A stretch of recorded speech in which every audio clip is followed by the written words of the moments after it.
방구석여포라는 말, 엄마 아빠 말 안 듣고 고등학교도 졸업했는데 계속해서 방에 앉아서 게임만 하고 그러면서 엄마한테 막 횡포 부리는 아들들을 방구석여포라 그러잖아요. 방금도 보니까 그 뭐지? 짤투왕인지 무슨 왕인지 그 애니메이션 채널 있잖아요. 거기 보니까 짤투왕 맞나요? 방구석여포? 아, 짤툰이구나. 봐봐. 이런. 다시 그래오면 되잖아. 아니 뭐가 이렇게 시끄러워? 여보! 너 이 새끼 구하라는 일자리 난구하고 또 방구석에서 게임이나 하고 있지? 샤빠! 이런 거잖아요. 방구석여포가.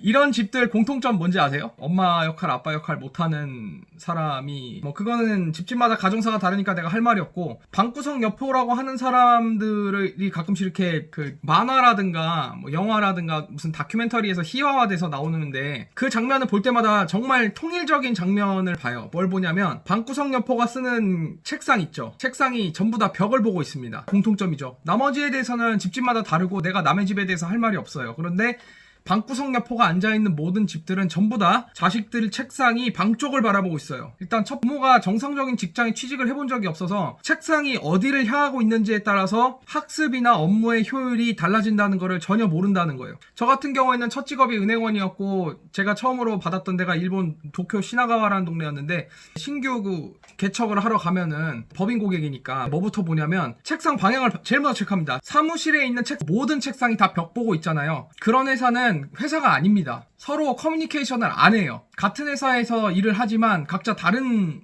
회사 하청업체 사장님들끼리 다 같이 출퇴근해 있는 그런 상태입니다. 사장님들이 주로 직원을 하나하나 마이크로 매니징을 하려고 하는 회사들이 많이 그렇게 합니다. 그러니까 사장님들이 직원 하나하나의 일거수일투족을 전부 다 통제하고 싶은 회사가 직원들이 일하는지 어떻게 일을 하고 있는지 봐야 되잖아요. 제일 좋은 방법이 컴퓨터 화면을 사장님이 보기 좋게 놓는 방법이죠. 직원들 화면을 사장님이 한꺼번에 볼 수 있게 모든 직원들을 다 벽 보고 해놓습니다. 벽을 보고 있는 회사들 중에서, 모든 직원들이 다 벽 보고 일하는 회사 중에서 장기적으로 잘 되는 회사 하나도 없어요. 머지않아서 자금사장이 힘들어지고요. 처음에는 원금 상환을 연장했다가 원금 상환 연장이 계속되다 어느 순간이 되면은 경리부장하고 사장님이 없어집니다. 둘 중에 하나가 출근 안 하기 시작해요. 집안에서도 마찬가지죠. 아드님, 따님 책상이 벽 보고 있으면은 너무 좁은 집이라고 해서 벽 보고 있다는 거 핑계가 안 됩니다. 그냥 책상 방향 바꾸면 되거든요. 추가로 드는 비용 0원입니다.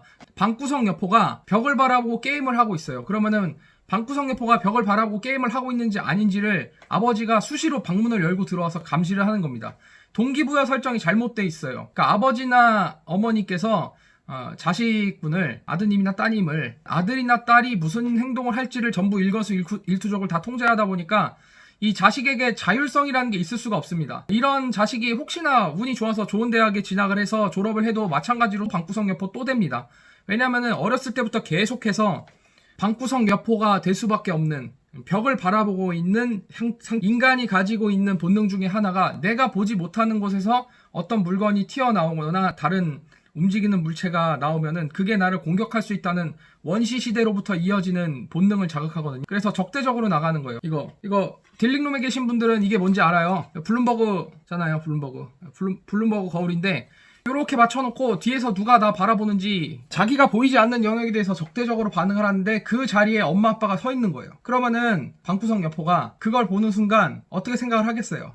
뒤에서 갑자기 방문 열고 들어온 사람이 나타나면 그 사람이 엄마 아빠인데, 원시적인 본능에 의해서 그 엄마 아빠가 나를 공격한다고 생각하는 거예요. 보면은 자식 잘 키웠다고 자랑하는 그런 엄마들이 자식들 어떻게 키웠냐 하면은 뭐 책상을 거실에 놓았다 이런 식으로 얘기하는데, 그게 일리가 없는 말이 아니에요. 책상이 한가운데 있으면은 자율성이 부여가 되잖아요. 내가 뭘 하든 다른 사람이 못 보는 그런 공간이 생기는 거거든요. 그 목표를 달성하기 위해서 노력을 하고, 안 됐으면은 될 때까지 하고, 왜 안 됐는지 자기가 점검할 수 있는 그런 자율적인 인간상이 되는 게 아니고, 누군가가 감시를 하기 때문에 감시의 결과 처벌이 주어지지 않는 행동을 골라서 하다 보니까 어느샌가 자기도 모르게 타율적인 인간이 되고, 누군가 시키지 않으면 일하지 않는 수동적인 인간이 되어 있는 겁니다.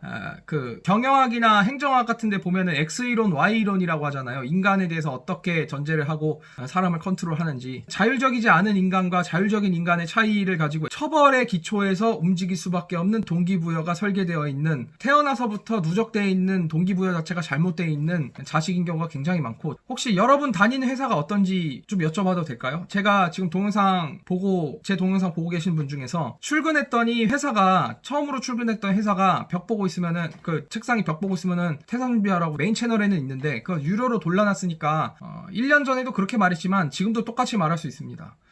그리고 만년 적자 못 벗어나는 회사들 전부 다 책상 벽 보고 있습니다. 코워킹 스페이스 아시죠? 스타트업들이 한꺼번에 장기간 임대차 계약이 안 되니까 한 달짜리, 두 달짜리 방 가지고 하는 그런 데 가보잖아요. 거기 가면요, 책상이 전부 다 벽 보고 나 있거든요. 코워킹에서 일 시작하시는 분들 중에서 코워킹을 탈출하시는 분들 거의 없고, 최근 들어서 등장하고 있는 최신형 코워킹들 중에서는 그냥 일반 사무실하고 다 똑같이 만들어 놓은 코워킹까지 나올 정도입니다. 그만큼 벽을 바라보고 있는 책상은 사람에게 해로운 거예요. 그러니까 능률을 떨어뜨리고 자유로운 동기부여를 방해하는 겁니다. 처벌에 따라서만 움직이는 자식이 되는 거예요. 한 사람 한 사람이 나쁘다고 말할 생각이 없습니다. 왜냐면은 그 사람마다 인생이 다 다른데 내가 함부로 재단할 수가 없는 거고, 확실한 거는 동기부여 설정이 잘못된 거다. 거기까지는 말할 수 있는 거고, 예를 들어서 이걸 보고 계신 분이 어머니 아버지이시고 아드님이나 따님이 방구석 여포면은 오늘 당장 할 수 있는 일이 책상 방향을 벽을 바라보게 하지 마시고 의자가 벽을 등지게 만들어 버리면 됩니다. 의자의 등을 벽 쪽으로 갖다 붙여버리면 됩니다. 뭐가 바뀔 겁니다. 이제부터는 방문을 덜컥덜컥 열고 들어오는 부모님이 장애물로 인식되지 않기 시작해서 자식과 부모 간의 관계도 좋아질 겁니다. 당장 실천해보세요. 100원도 안 들어요. 생각을 계속해서 놓치고 싶지 않은 사람은 메인 채널 구독, 요 밑에 있는 성인학습 채널도 구독, 메인 채널 멤버십 가입, 좋아요, 싫어요, 댓글 달